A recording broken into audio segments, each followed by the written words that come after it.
I'm Polly Warren and welcome to the Positive Perimenopause podcast. This is the place for some positive inspiration to help you through the rollercoaster ride of perimenopause. I truly believe that with the right support, knowledge and wellness tools and a large dose of inspiration, this life phase can be a truly exciting and pivotal time of life. With every episode, my mission is to support and empower you to own your menopause, because it's never too late to start taking care of the most important person. Yes, that's you. So thank you for being here and sharing your time with me. Now let's dive in.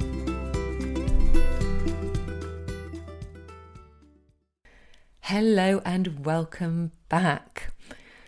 So this week is the start of GCSE, so I just want to give a shout out to all you mums out there who might be having kids doing exams, because let's face it, it can be really quite a stressful time, not just for the kids, but for us as well. As I actually record this, my middle son will be in a biology GCSE exam. And yeah, it's been a bit of a bumpy ride up until this point. And as he said last night, I was actually really chuffed because he said, "Mum, I actually think I'm going to do all right in this because I didn't know any of this stuff in my mocks, but now actually I feel like I know some facts." So I was like, okay, let's go with this. So hopefully it's all going to come together at the right time. Before I introduce this week's guest, I just want to thank you all for the amazing messages I received about last week's episode with Lou from Lou in Louland, and all the comments and likes for the reel that we did together over on Instagram, which was so much fun to do. What really came across from you all is just how much you loved Lou's frankness and honesty, which just makes her so relatable. Plus, you know, her enthusiasm and positive attitude towards midlife are really contagious. So if you haven't already listened, I really recommend going and having a listen for a really good dose of inspiration. And I just really do want to say I love hearing your feedback, and I'm particularly grateful for the reviews that you have written. They really do help get this podcast out to more ears. So on to this week's episode. This week, I talked to the wonderful Emily Barclay. Now, Emily used to be an Ironman triathlete. Now, that's really full on because an Ironman triathlete is a huge undertaking. It's a 2.5 mile swim, a 112 mile bike ride, and a marathon at the end of it. I mean, that is so full on. She was also a personal trainer at this time. But when she was 39, her body decided that it wasn't going to play ball anymore. And it took her, though, a good few years to work out why. And that, in fact, it was all down to perimenopause. So she was only 39, so had no reason to think that it was perimenopause, so had absolutely no idea what it was. What I really love about Emily's story is not only how she got herself back on track, she also used her knowledge and experience throughout this time to find her true purpose, which was to set up and run an incredible online platform and community for others going through the same experience that she had, and just really helping them through that. And in the few weeks since we've recorded this episode, in fact, the group has grown even from 36,500 women to nearly 41,000. So it's still growing, and that really illustrates the need out there for this kind of support.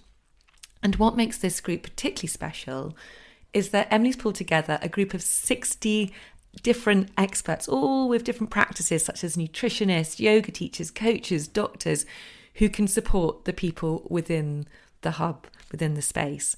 And this is how Emily and I met, because I'm one of the coaches within that space. So what's brilliant about Emily, really, and what I really do love about her, is her no-nonsense, down-to-earth approach. She's 100% passionate about raising awareness of perimenopause and helping women to find a way through it. So I think you're really going to enjoy this conversation.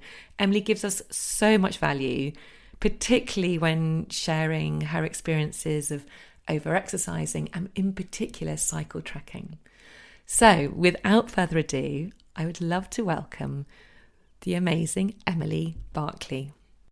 I thought we would start a little bit today. If we could share a bit of your perimenopause journey, because I really do believe that the more we can share our own individual journeys, more and more people can actually learn from us, because no one journey is the same. And if someone can take a little bit of solace through hearing someone else's, then that is absolutely brilliant. So where did it all begin for you? Right. I was 39, so I was in inverted commas too young. And it was a really odd time because I had gone from training for Ironman triathlon, so I was the fittest I'd ever been in my life. You know, the last Ironman I went to was in Barcelona in October 2015, and I remember being there going, I've got this, I'm the fittest I've ever been. Fast forward about 4 months, I was exhausted all the time. I mean, not just a little bit tired, but anybody listening who's gone on long bike rides, and if you get your nutrition wrong and you get that point when you hit the wall, it was like that. And it was really scary. And I was gaining weight and I was not sleeping. I just changed jobs as well. So I was blaming a lot of this on the new job. And obviously, I know a lot of people find that same thing, that they don't. I mean, I didn't put two and two together. I was only 39. It didn't occur to me that it could be a hormonal thing. And I started going to the doctor. And the very first doctor I saw said, I wonder if this could be something to do with menopause. And I was obviously knowing nothing about it, as I did at the time. I kind of scoffed and went, well, I'm only 39 and I still have periods. Of course it's not. I very much thought menopause was no more periods. I'd be in my 50s and I'd have a few hot flushes. At no point did I think there was this stage before when everything else would change, but I would still have periods. So I booked in to speak to a nutritionist who I knew, who I'd known for a while, and she was like, right, okay, we need to order some proper, much more in-depth blood tests. And I'd got to the point, by this point, I wanted there to be a thyroid problem. That's how low I was. I was like, well, if this comes back and finds something, then I can just take thyroxine for the rest of my life and it'll be fine, right? And everything will be okay and I'll have my energy back and blah, blah, blah. And obviously it doesn't work like that. But anyway, it did come back absolutely clear, which, I was actually glad about, but it's just a sign of how low I'd got, that I had hoped that, I'd hoped to have that problem. And then the other thing that she wanted me to do was a cortisol test, which was a saliva test, and that tracks how your cortisol levels are over the day. And they should sort of be high in the morning and then decline over the day so that you're ready to sleep in the evening. And whilst mine were following the correct graph, they were so low, it was untrue. Now, the symptoms I was having, I'd obviously Googled this, as you shouldn't. And the symptoms I was having of the weight gain, the fatigue, all the rest of it, very much fitted with high cortisol. So a level of stress in my body that was so high that it didn't know what to do with itself. And the opposite were the symptoms for really low cortisol. So when the results came back, I remember the nutritionist rang me. She's like, okay, we need to speak about this because we've got some results here. The numbers were through the floor. And I was like, but how can they be really low when I've got all the symptoms of them being really high? And it turns out I'd pushed through for such a long time that it had just crashed. I spoke to her on a Friday and she was like, right, okay, this tells me you have to stop. I was like, yeah, but I've got a half marathon on Sunday. I still need to run that. She's like, well, I mean, run it if you must, but you need to stop. You've pushed through for too long and you need to stop. And anyway, I'd already planned to run the half marathon with my friend, and we planned to do it run walk, and we planned to just enjoy it.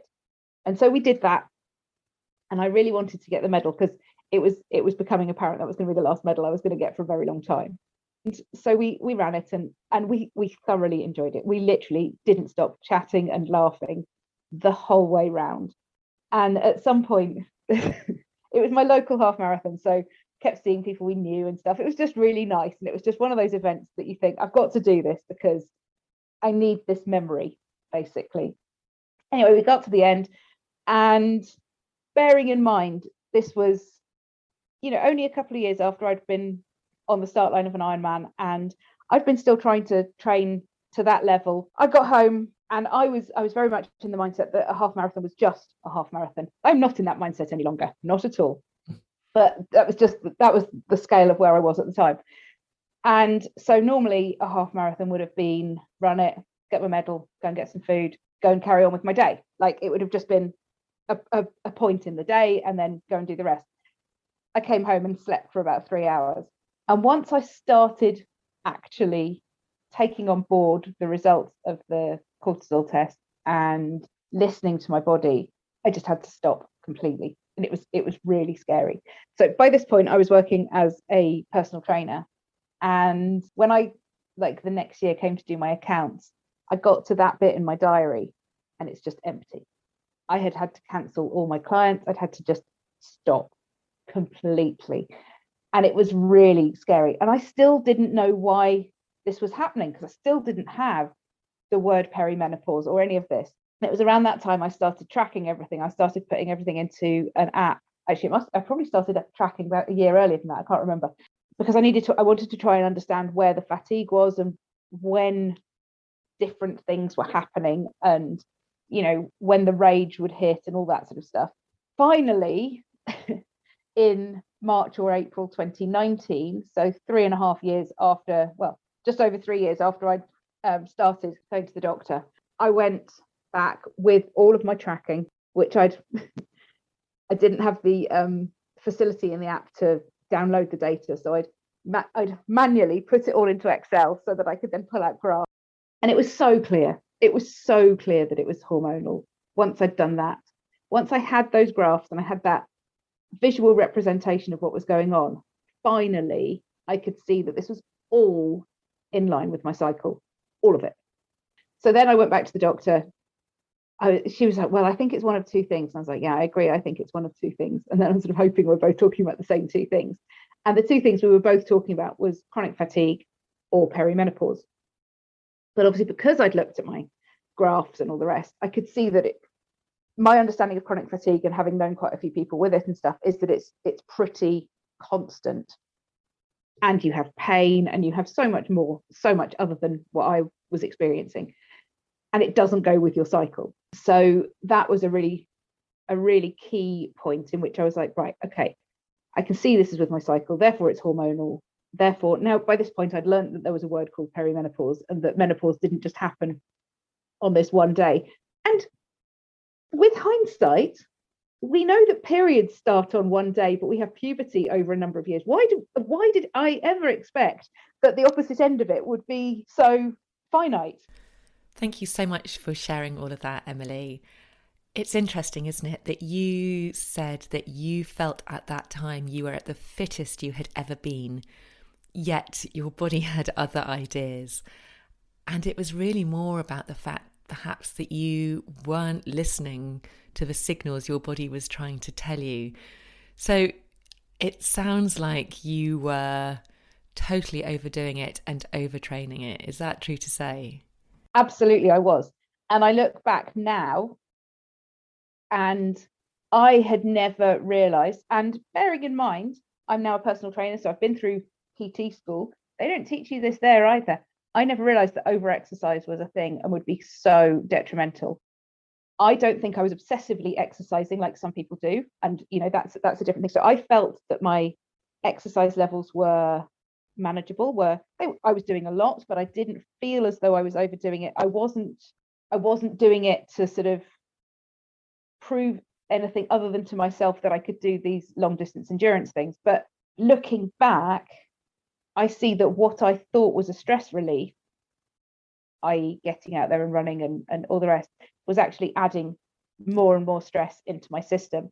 And I genuinely didn't realize that endurance exercise can be a stressor. I didn't know that at the time. And I think if I had known that, I might have spotted the signs and symptoms sooner. But I think looking back, I think I was instrumental in making my hormones more unbalanced than they would have been. Yeah, I mean, I totally relate because when I was in the sort of midst of it, I also was doing a huge amount of running because it felt like it was my stress reliever. It was the one thing I could do for myself. And actually, it really isn't when you're overdoing it and your cortisol levels are through the roof. I think the real key here, it's all about listening to your body. And although you had listened to your body because you knew there was something wrong, you were getting this fatigue, you hadn't, I suppose, got the knowledge to help yourself kind of realize what was going on. If you had known that word perimenopause at that point, when you that first visit to the doctor, I mean, the fact that the first doctor actually even thought it was menopause, although he used the wrong word, he was sort of on the, I suppose, on the sort of right track. But Yes. if that doctor, he or she had sort of said, okay, this is perimenopause, and explained to you a little bit about perimenopause, what difference would that have made? I mean, well, for starters, I wouldn't have met you because my life would have turned out very differently. Yep. No, I mean, everything would have been different. Everything would have been different because I would have had something to work on, to understand, to look into. I would have known. I would have had a starting point. I wouldn't have been lost for 3 years, and making it worse.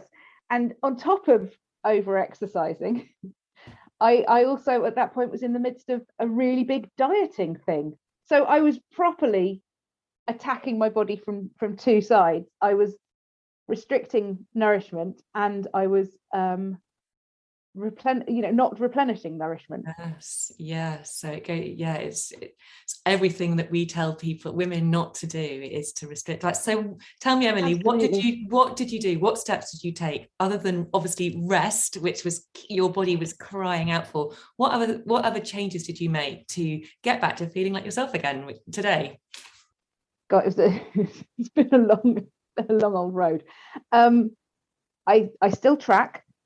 I still track religiously, because for me that gave me back that control over understanding what was going on. So I think the easiest way to kind of put it into words, when I was doing all the training and following this diet and everything I was doing was external. I was following an external eating plan, not listening to what my body needed. I was following an external training plan, not listening to what my body wanted it to do. What I started learning then, and have subsequently learned more and more and more and more over the subsequent 2 or 3 years, is that my body knows what it needs. Nobody else knows what my body needs. My body knows what it needs. If it needs sleep, I have to honor that. If it needs specific food, I have to honor that. If it needs movement, I have to honor that. And I now am kind of internally driven, isn't quite the word I mean, but my everything comes from me internally, from what my body needs. So if I need an early night, I get an early night. I don't beat myself up about needing an early night. Which, by the way, in puberty, I used to do that. When we look at the parallels, in puberty, I used to, if I needed to go to bed at 8 o'clock in the evening, I went to bed at 8 o'clock in the evening. And I never thought that I was being a failure or useless or anything like that. And, and yet there I was in my early 40s thinking, oh, well, if I can't carry on partying like I did in my 20s and 30s, I must be a failure. So learning to listen to my body, learning to trust that my body knows what it needs and that it knows what's right for it at any given time, has been absolutely the biggest thing, the only thing that has got me back to feeling like me again. Yeah, I absolutely agree. I absolutely love that. When you talk about tracking, can you just tell us a little bit more about what does that actually entail? When you were tracking, how did you do that? Yeah, I downloaded an app called Clue. Initially, I was just putting little notes in my diary just about when my period was coming, because I'd started noticing that there was a link with really low energy and sort of the 2 or 3 days before my period. So I'd started making notes about that so that I could feed that back to my triathlon coach to say, okay, my training's been awful this week, but I'm noticing that it's happening, in line with this. But then once I sort of started tracking properly, because I realized that a couple of squiggles in my diary really wasn't actually giving me any useful information. So yeah, I downloaded an app called Clue, which is primarily a fertility tracking app. So it's primarily aimed at women in their sort of 20s and 30s who want to get to know their cycle so that they know when they ovulate and blah blah blah. But you can play around with the settings, and like, I've never wanted children, so I was just like, don't tell me when I'm going to get pregnant. I don't want that information. So I sort of played around with it, and I now, every day in there, I have about I think it's 5 little just screens that I just click on an icon on.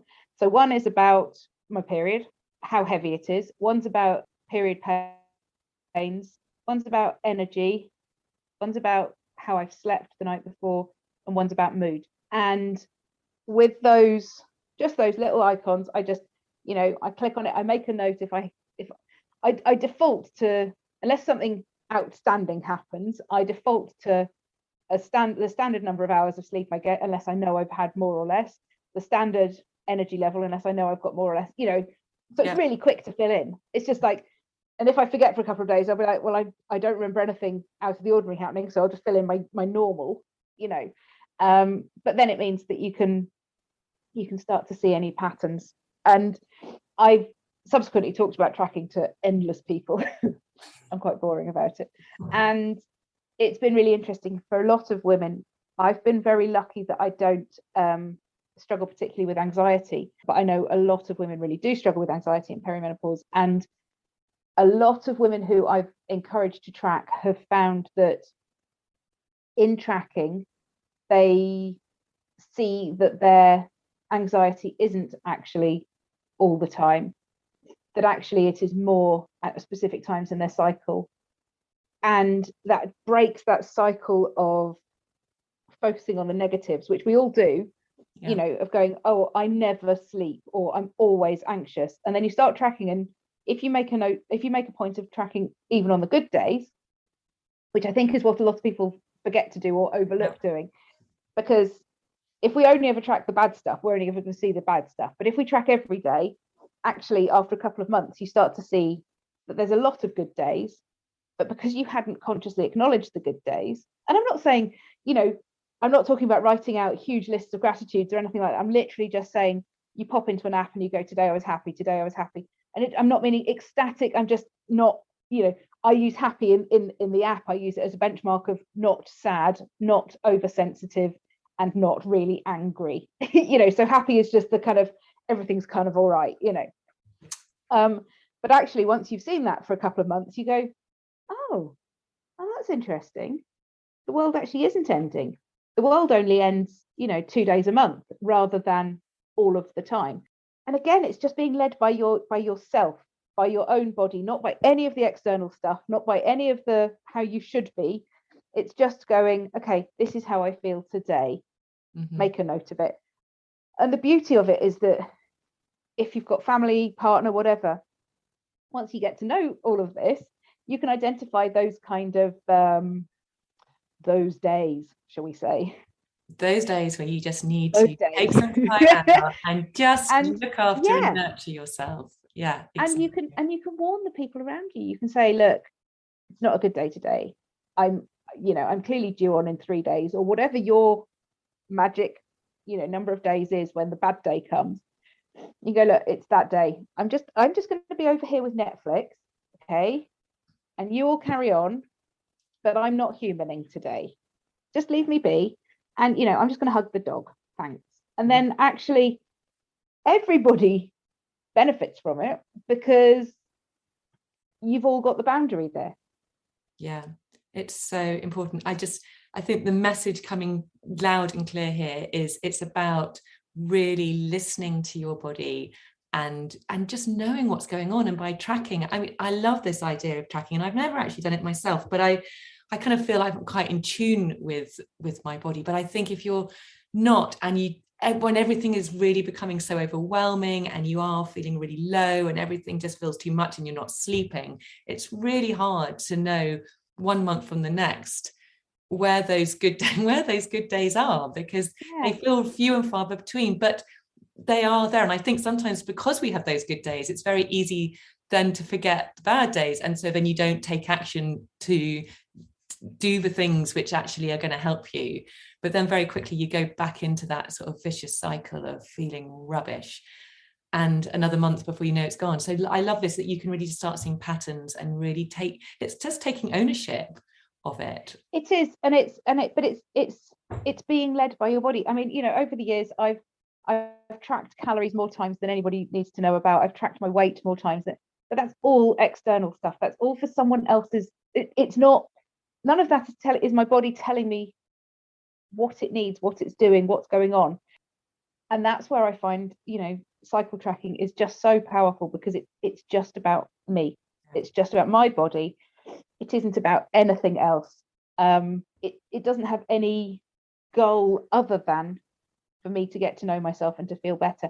But what's amazing with it is that it unleashes your superpower. Literally, tracking is the route to your superpower. And I get a little bit excitable about this.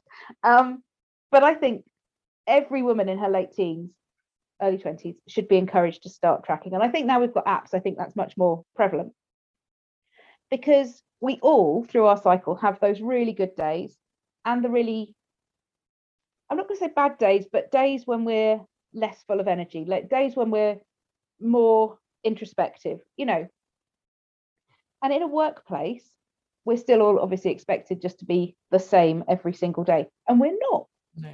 We're simply not. We've got these changes going throughout every cycle. Let's call it a month, but you know, those of us in perimenopause know it's not always a month. But you know, once we get to know that sort of cycle, we can start factoring in the days that are best for admin, the days that are best for doing presentations, the days that are best for meeting people, whatever. And actually we can really harness that as a superpower that isn't encouraged, but I think it should be. I totally agree. I mean, if more businesses took this on board and really looked at when women are at their absolute optimum, imagine what could happen. They did this for the Women's World Cup. I think it was either the UK team or the USA team. They did all of their training in line with the women's cycles. Well, why wouldn't you? I mean, that's just, once you've got there, once you've seen that this is this superpower, it makes sense to do everything fitting in with it. So how long do you think it took to kind of get back to kind of having energy, feeling like yourself again? How long did it take of sort of tracking and nourishing yourself and really giving yourself that care that you really needed? There was about 3 months of really doing very little. I think it's fair to say I'm now a different version of me to the one before anyway. I don't think I push myself in the same way. I still push myself, but not in the same way. And I have much clearer boundaries. I'm much more in tune with my body. So if I'm tired, I'm tired, and that's okay. I think I used to always feel I needed to fit in somehow and fit a certain mold, and now I don't feel like that. So I don't think I've ever got back to how I was, but I think I've got to me. You have gone on from this whole experience. You have set up the most incredible supportive network for women in perimenopause. You've now hit 36,500 members in 2 years, which is just, it'll be 3 years this May. Yeah, nearly 3 years, which is just unbelievable, and just shows what a need there was for women who were just seeking out support and to get answers as to what's going on. So tell me, how did that all come about?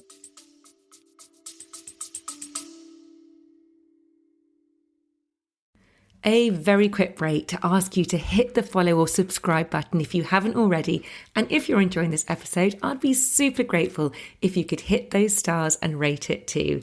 Thank you.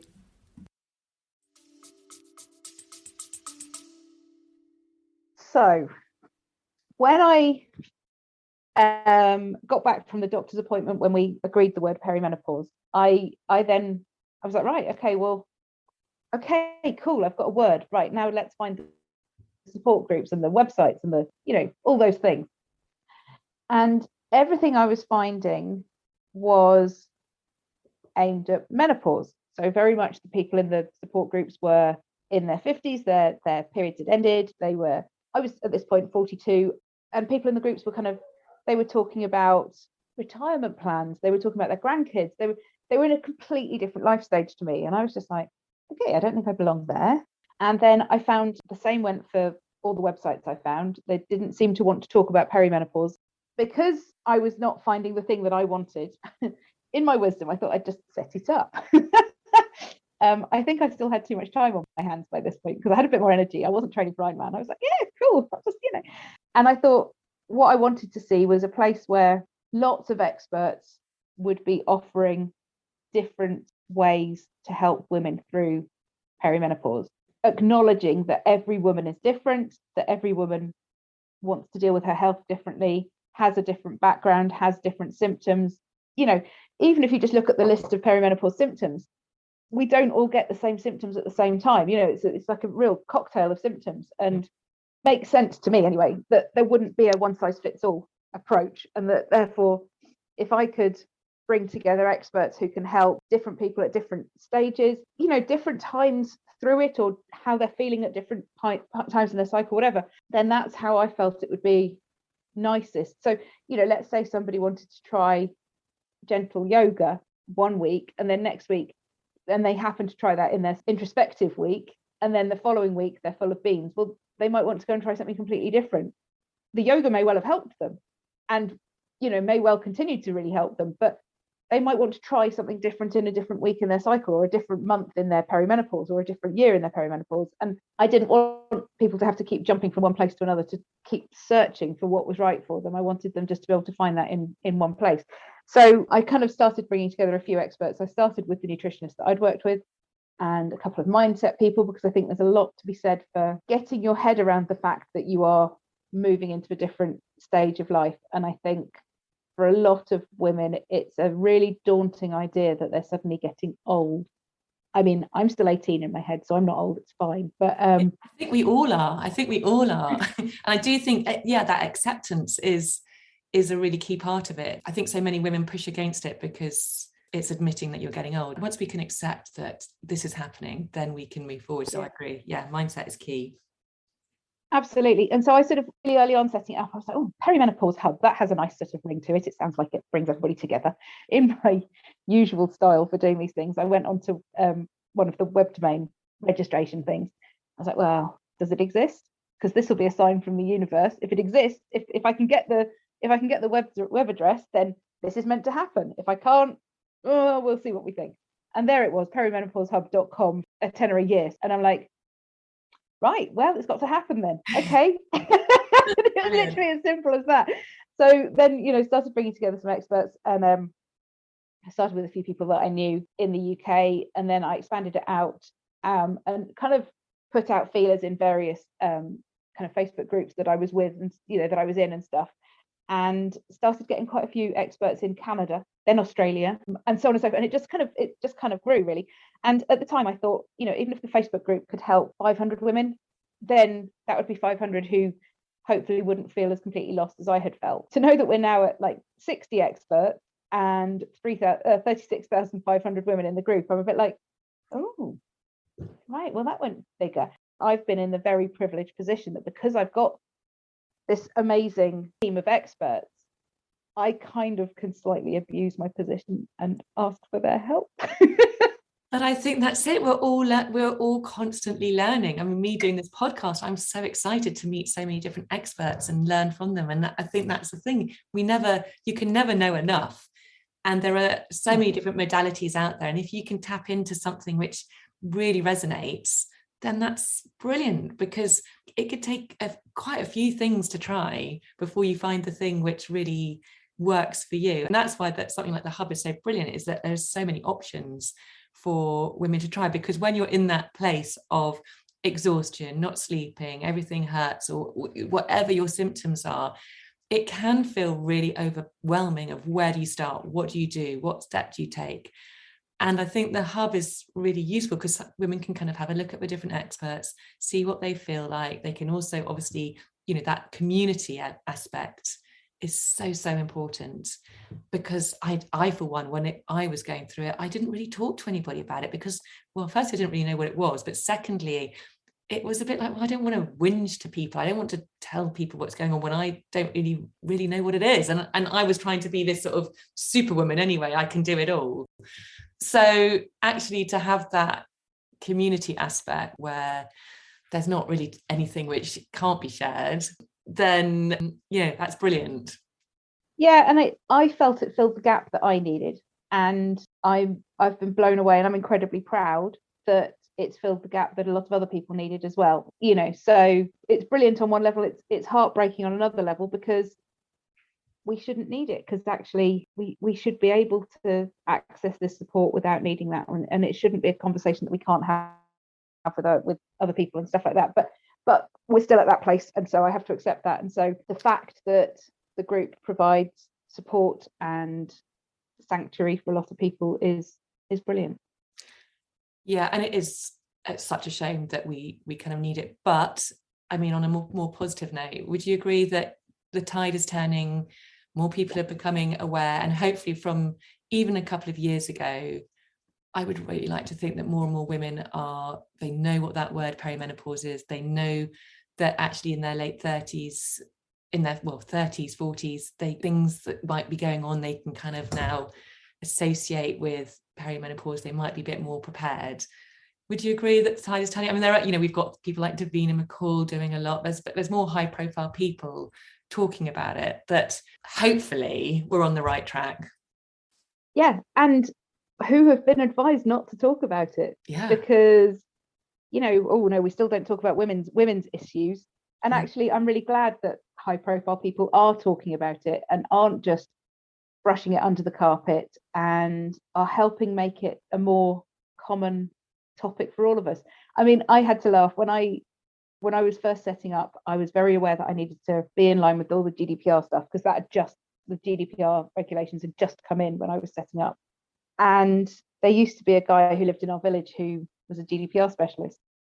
Anyway, I kind of collared him one day, and I was like, right, Sandy, I need to speak to you about GDPR. I'm launching this new website. And he's like, right, give me a second. I'll grab my laptop. We'll go to the pub, buy me a pint. And so he got his laptop, and I talked and he typed everything that I told him about the hub and all the rest. And then he was able to sort out the GDPR stuff. But anyway, what was brilliant off the back of that was that whenever I'd go through the village or go to the pub and sit in the beer garden or whatever, a man from the village, any number of, would come over and go, Emily, now Sandy tells me you've set up this thing. I think my wife needs your help. I think my mum needs your help. I think my sister needs your help. And I'd be like, right, yeah, cool, okay, awesome. And basically it turned out Sandy has no filter, which is a good thing.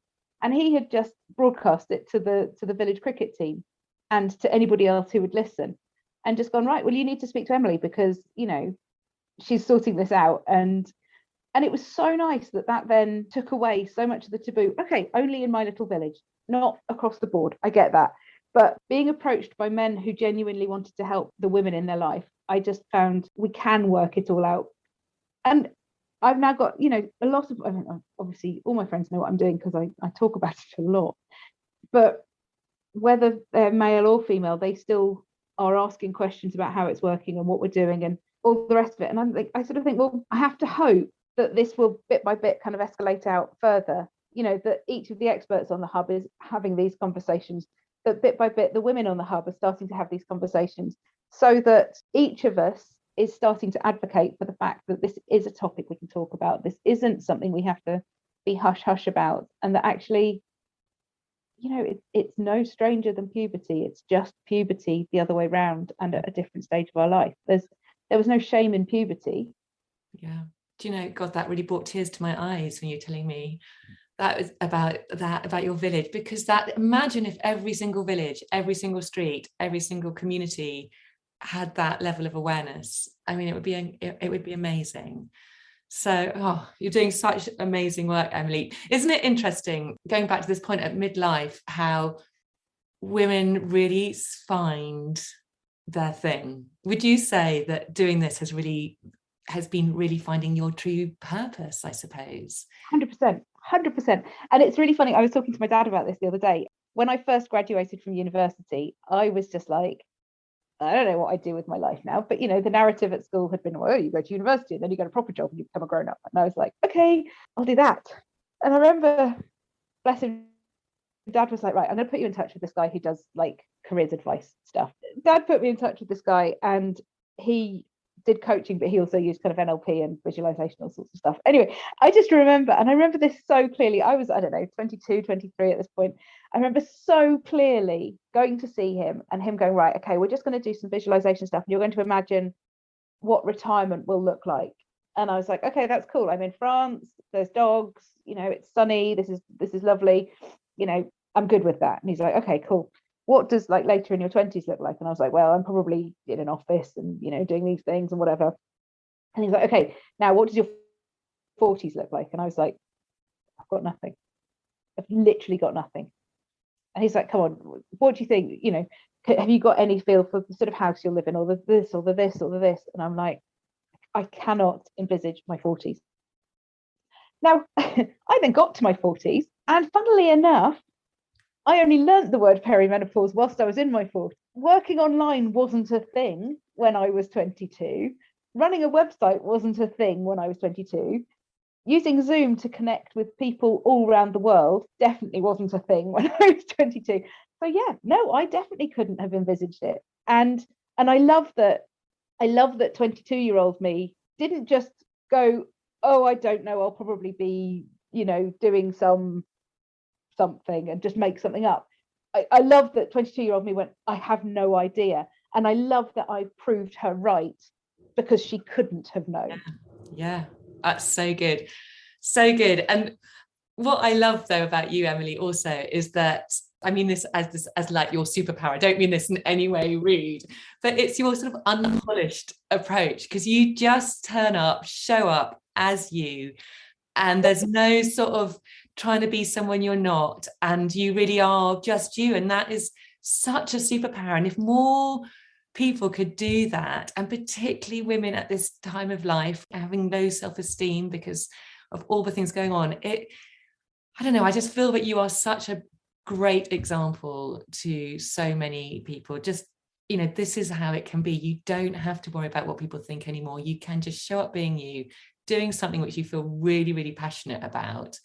And that gives you so much meaning in your life, and is probably one of the best things you can do to getting yourself back on track. Because when you're doing a job which sucks the life out of you because you're not enjoying it, it makes you feel heavy, it saps all your energy and takes everything out of you.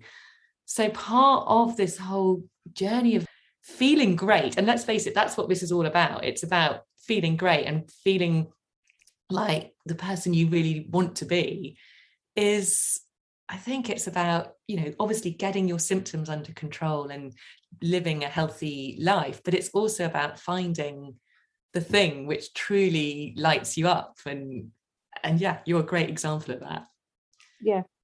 But and as you say, I am completely unpolished. I'm literally just, I show up as me. There's no anything else about it.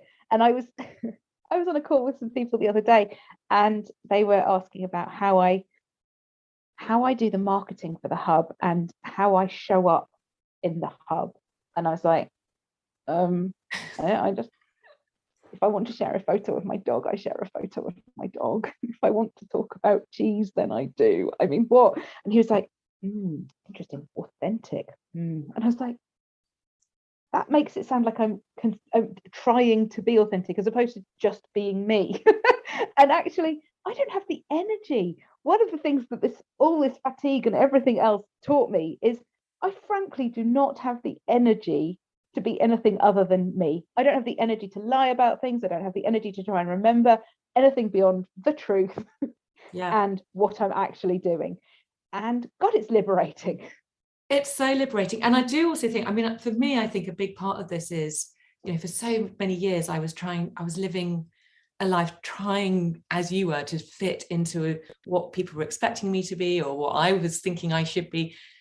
But this stage is just so great because I really have discovered who me is. When you actually really truly discover that person inside, which perhaps has been lost, and I think we do lose ourselves a lot at perimenopause, but when you can get her back and discover, and she's in there, she's totally in there, waiting, ready. When you can discover her, then that is when this time of life can be truly transformational and truly positive, because you really feel so powerful. Because it's like you can forget about all the rubbish, the external rubbish, and really just focus on you and what makes you feel good. And often that is finding your purpose, doing the thing which really lights you up. To anybody listening who's like, well, I haven't got the time or money to do all this introspection, whatever. We're not talking about hours and hours of navel gazing. I mean, for me, it started with literally tracking, which is literally like 2 or 3 seconds a day. I'm not talking about, vast swathes of life, disappearing off to India and finding myself or anything. It was just taking that focus away from what external things were telling me to do, to putting the focus on what my body was telling me to do. Literally sounds simple. It's not necessarily that simple, but it's very doable, and it is not something that requires a lot of time, effort, money, any of those things. Yeah, well, which leads me on really nicely to my final question to you, because this is called the Positive Perimenopause Podcast. So I want to every week give listeners sort of an actionable, practical takeaway, which can help them to have more of a positive perimenopause. So what would that be? I kind of have a feeling I know what you're going to say. I mean, we can probably all guess what it's going to be. Tracking. Honestly, if there's one thing you do off the back of listening to this episode, go and download a tracking app. There is Balance app, which is specifically designed for menopause. There's Clue, there's Flow, there's P Tracker, Garmin has one, Fitbit has one. There are loads now. If you don't have one, download one onto your phone, get into the habit of tracking, get to know your body and what it's telling you. I will put all of those names in the show notes for anyone listening so they can go and check them out. So yeah, amazing advice. Emily, it has been absolutely brilliant chatting to you. I could actually chat to you all day. It's been so great. Thank you so much. I really, really appreciate your time. And for anybody who thinks they may be perimenopausal, 30s, 40s, go and check out the Perimenopause Hub. Emily, where can people find you? Do you want to give all the details? Yep, so the website is perimenopaushub.com, and on Facebook it is Perimenopause Hub. Because I keep life really simple, because I know we all forget everything. Perfect. Amazing. Thank you, Emily. So I hope that's inspired you to cycle track and get to see what's going on for you. So as I said, I shall put all of Emily's links in the show notes. And just a reminder, if you would like to get in touch with me, you can come over to my emails, which is at info@pollywarren.com, or over on Instagram at Polly Coaching. And for anybody who might be interested in some coaching with me to really get unstuck and to find a way forward. If we talk a lot on this podcast, and I generally do on my Instagram, about things which we can be doing, which are going to help ourselves during this stage in our lives. But often it can be very difficult to actually do them. So if that sounds like it could be you and you could really do with some support, and there's no obligation to sign up, but I'm always willing to do a discovery call where you can get an experience of what coaching's like. It won't cost you anything. It's about 45 minutes. Send me an email. I'd love to hear from you, and we can take it from there. Have a wonderful week, and I will see you next time.